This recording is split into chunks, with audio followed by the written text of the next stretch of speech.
Hello and welcome to the BA News Show, your weekly news show every Friday at 5 PM with your hosts, me, Rich, and my good friend Tabs. Say hello, Tabs. Hello, BArcadians.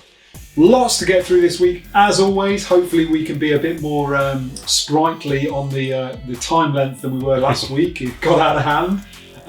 Rich has actually shot me down early doors on that. He's re-edited my my planned topics today, which we'll try and keep it under 20. We'll go for it. Yeah, well, hopefully. We'll see.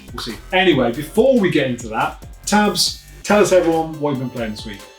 So yeah, I've mostly been playing RetroPie, the Raspberry Pi 4, the Barcade project, as we know, as most of you on the channel I'm sure are aware of. We are actually trying to push that on. So yeah, I've dotted around and played a couple of games in between, well, the Pi working and when it didn't work, it became unstable. We'll talk about it in another video. But yeah, it's always nice to dip back into a few classics. So that's me. What about you, Rich? Yeah, I've been heading towards the Platinum on Ghost of Tsushima. Getting there, I would say. I think I'm 87% of the trophies, so I'm getting there. Finished the story, finished I think almost all of the side missions, got one to do I think, and then there's a few little bits to mop up and it should be there I think.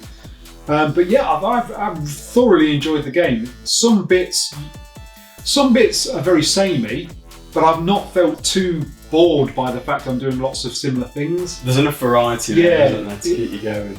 So yeah, I've thoroughly enjoyed that, and another game hopefully I'm going to platinum, so that's really good. I know you've already platinumed it, obviously.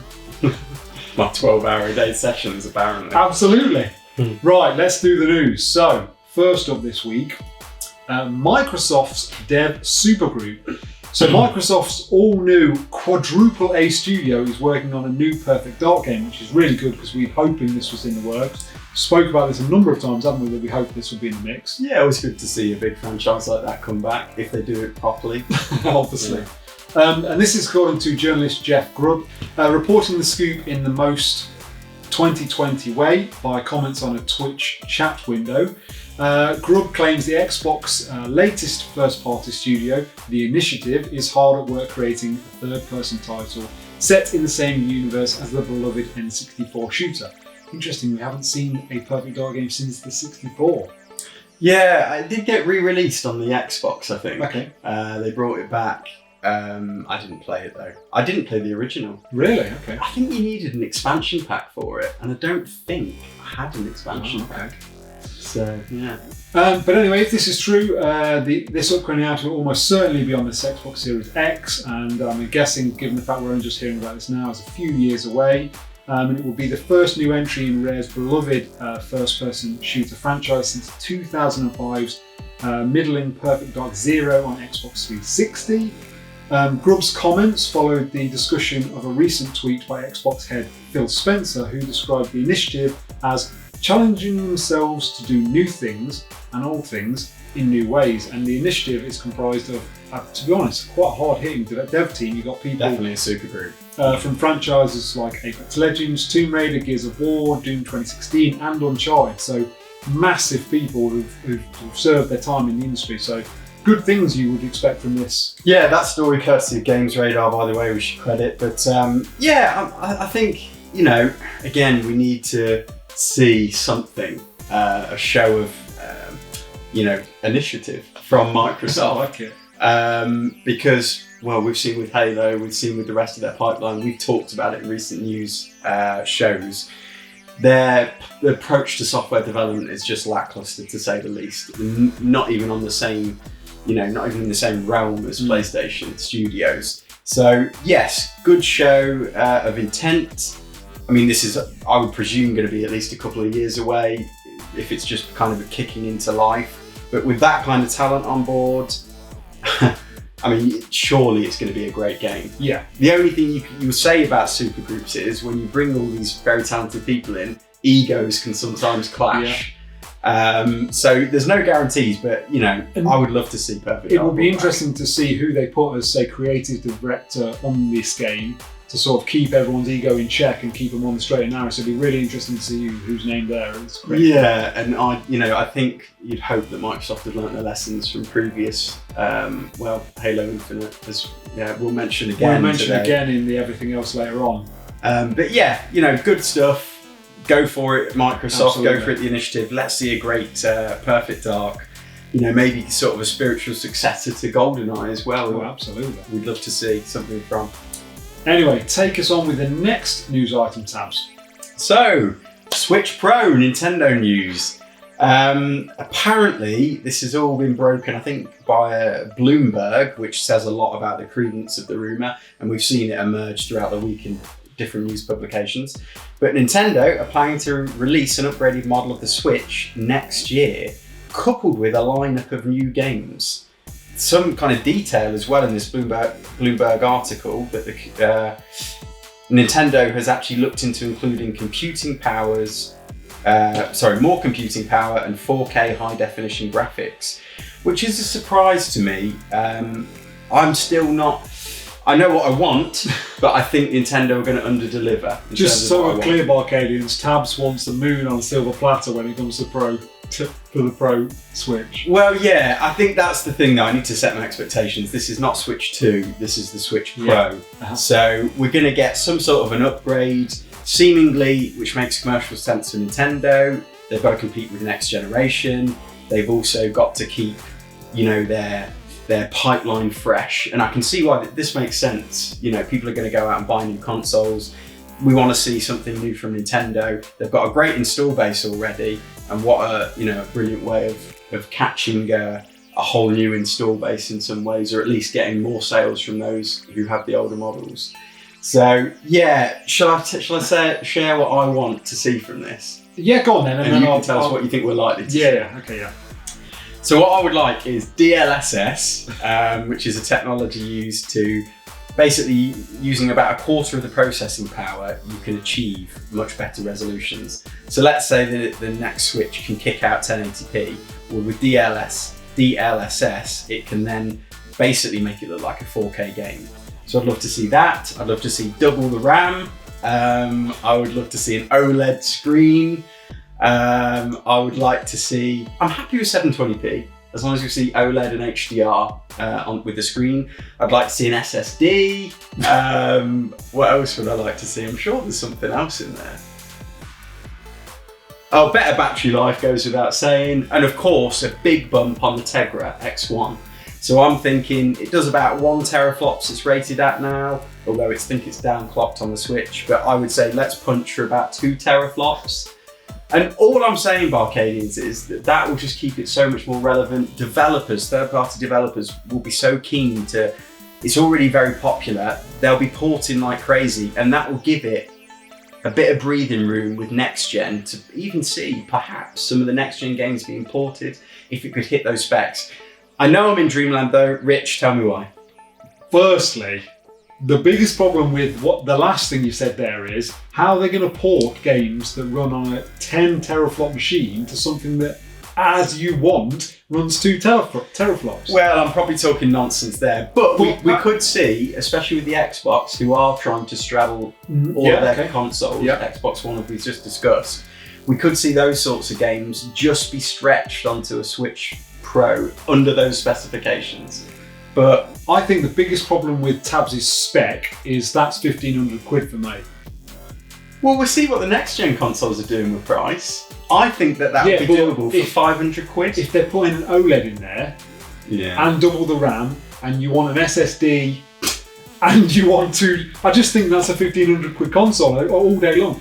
My biggest problem with the 4K scenario is I don't think even at 2 teraflops that's really enough to do 4K justice. Especially if you But it's like a fake 4K solution because it's only quarter of the rendering cost. While I agree with that, we don't know that technology is going to be able to be utilised on the Switch. No, we don't. So while I completely agree with you on that, that is like maybe that's something they could do. Yeah, I think it's all very likely this is going to be perhaps coming to fruition, manifestation in the Switch 2. So Switch Pro, what do you think we'll see, Rich? I think they won't go 4K. It doesn't make any sense because then you'd be running 4K on the small screen on the Switch. Oh yeah, there'd be no point in that. It'd be literally no point. Yeah. So, and that makes me think because it strikes me that most people playing Switch are playing handheld.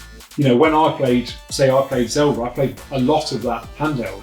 because it's a convenient way of playing while someone else has got the TV. So you're saying slight processing bump maybe to focus on frame rates as opposed to resolution. Keep 720p for most handheld games, 1080p for docked experiences, and then what else though? Okay, so in that regard, would you like to see 4K running at 30, or would you rather see 1080 locked at 60? Oh, guaranteed, mate, guaranteed. I just want DLSS, mate. That's all I'm saying, because we'd see better games on it as well. But anyway. I think you'll see a battery bump because the battery does need work. I think that's a guarantee. And I'd like to see a glass screen as well, because I think it has a plastic screen, doesn't it? Do you think that's where they could go?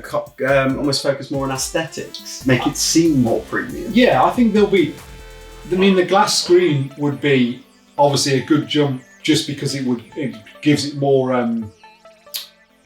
premium feel and a bit of what's the word I'm looking for? Makes it more robust. Yes. Because we have had the thing with the screen being scratched. So yeah, on the dock. Exactly. So we know that's. But I mean, above all else, mate, one thing they have to do is solve Joy-Con drift, don't they? Let's be fair on that. Yeah, absolutely. They've got to come out with a new Joy-Con model. Yeah, they have to. And sort that out. But should we move on? Because we've been talking for ages on this. We have, yes. And we'll move on to, I guess, what would be slightly less good news about the Nintendo and the Switch. So we had a Nintendo Direct Mini this week, and that Tabs has dubbed the musical because... I stole that joke. Oh, okay. Somebody tweeted it, I think. Basically, that involved, and this happened on Wednesday, just gone. Basically, unless you were a fan of dance and rhythm action games, there wasn't really a lot in there, was there, Tabs? There was some Kingdom Hearts Melody of Memory, Puyo Puyo Tetris 2, and a collection of old Saga Game Boy games.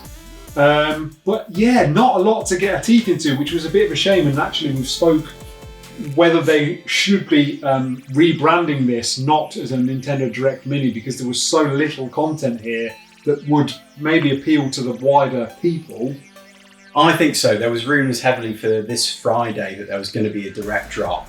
People were obviously hoping we're going to finally see this Mario compilation game, perhaps see some big first-party announcements. Which at this point we're desperate for. We're desperate for, we know that. We've seen that in the reaction to the previous partnership showcase direct mini thingies. But yeah, at the very least, they did a good thing in terms of shadow dropping it without any kind of notification. But I just don't like the branding of the Direct. What we've come to expect from those is, really worthwhile announcements. Absolutely. But we're seeing them almost bang all this, not quite shovelware, but it's, rhythm action games.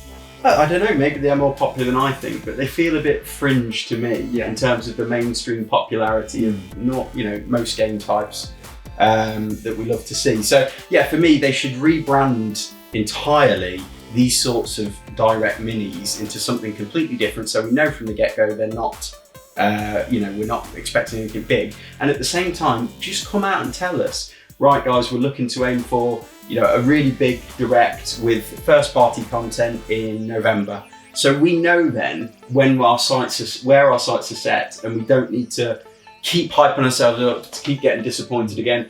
I just feel it's a little bit. I know it's difficult with COVID, but I feel that they could be doing a better job.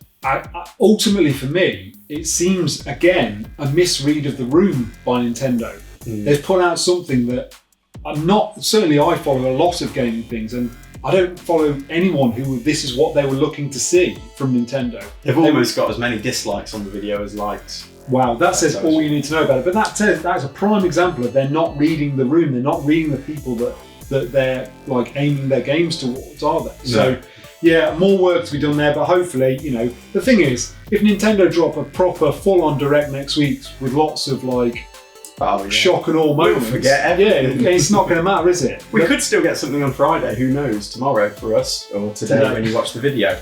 We'll have to see. Anyway, that concludes our Nintendo piece. Move us on to the next piece, Tabs. Right, yes. Last but not least, I hope we're not too far off. I hope we've got a bit of time left for it. So, Activision do Activision. So the next gen version of the new Call of Duty essentially going to be more expensive. They're going to pay Sorry, let's start that again. They're going to be expensive, more expensive than the current gen editions, confirms Activision.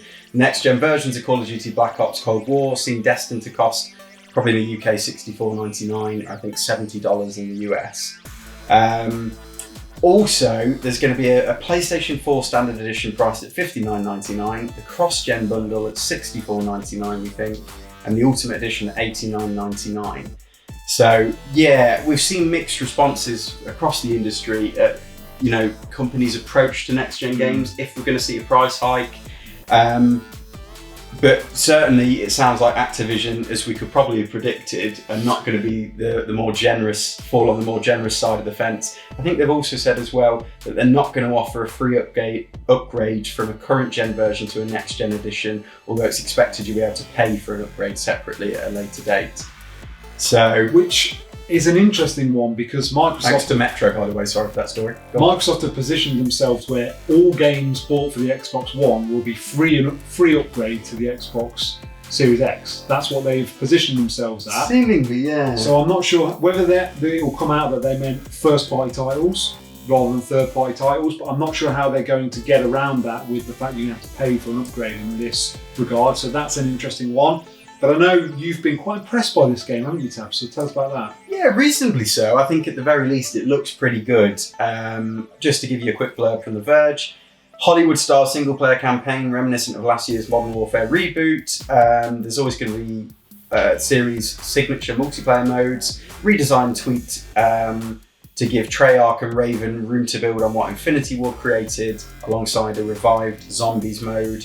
And then we've got this Warzone, which is like the Battle Royale, I think, of Call of Duty, which is going to live on for existing COD players. How that looks, I'm not sure, but I'm sure they'll tell us in due course. I've just seen, not too long ago, a Digital Foundry video kind of reacting to the technology. I think they were reasonably impressed by it. The lighting looks really nice, character models, geometry. I think it was running on a PS5, so all bodes well. They did mention, though, Digital Foundry, that there was a VentureBeat article suggesting it was going to run at 4K, 120 frames per second, with ray tracing on board. We were just hashing out, and the Digital Foundry chaps, John and Alex, both said themselves that that's just not going to work. That's got to be marketed spin somewhere. Our best guess is we're probably going to see a couple of different modes, maybe a 4K mode, and then a performance mode which focuses on frames per second with perhaps some sort of ray tracing light solution built into the global illuminations. I mean, to put that into context, our Alienware laptops, we go on about them quite a lot, they're basically next gen ready in essence. They have a similar amount of power. I very much doubt that we could run 4K, 120 frames with ray tracing. I just don't think that would even be possible. So we've mentioned it already. The only other way they could do it if you don't have different modes is this DLSS technology, which I'm obsessed with. But apart from that, it's got to be marketing spin. But yeah, as far as Call of Duty goes, I don't think either of us is huge fans. I've enjoyed the multiplayer in the past, but check out the trailer. Looks pretty nifty. I have to say, it does look good, but I'm sceptical on the 4K 120. Anyway, moving on. Quick fire. Everything else. So, what else has been in the news this week? So, possibly September the 9th, pre-order for the PS5. That's a very important date in the PlayStation sort of calendar. It's exactly 25 years to the date that the original PS1 came out in North America. Pre-orders are available now, though. Yeah, so Tabs has seen that you can register to become a pre-order by going to the PlayStation website. However, it's only in America. And Tabs has actually proved this because he's gone to it and tried to pre-order, and it registers that it's not a North American address. Well, he didn't tell me there and then, but it popped up on Twitter. I went to do it, seemed to go through, but then I read in the terms and conditions, only applies to US address. So presumably the UK, I hope, will get our own kind of invite only to people who have existing PlayStation Network IDs. That's what you have to put in. So I'll move us on? Yep, go. Fall Guys plot to continue their world domination with an expansion to mobile devices in China after becoming apparently the most downloaded PlayStation Plus game of all time. 7 million copies sold, I think, through Steam. I mean, it's an absolute phenomenon at this stage, and I'm happy to see something, a kind of a passing of the baton from the likes of Fortnite. Absolutely. So good stuff. Go. Halo again, more Halo stuff from us this week, but this time it's good news. With someone from the original Halo dev team coming into the fold at 343, Joseph Staten. Much needed dev support incoming in that respect. And apparently they have confirmed that there is no truth to the Xbox One version being cancelled. So good news all round for the 343 this week. Yeah, hopefully you can rescue that franchise for everybody. In other news, Microsoft have backed Epic in the Epic versus Apple saga. So you saw us bang on about it last week, but yeah, apparently because of the Unreal Engine and it's unparalleled for creators wanting to develop for multiple platforms. Obviously Microsoft have their own investment in the Unreal Engine as well. You know, they're going to actually back that play and try and take down Apple seemingly. Absolutely.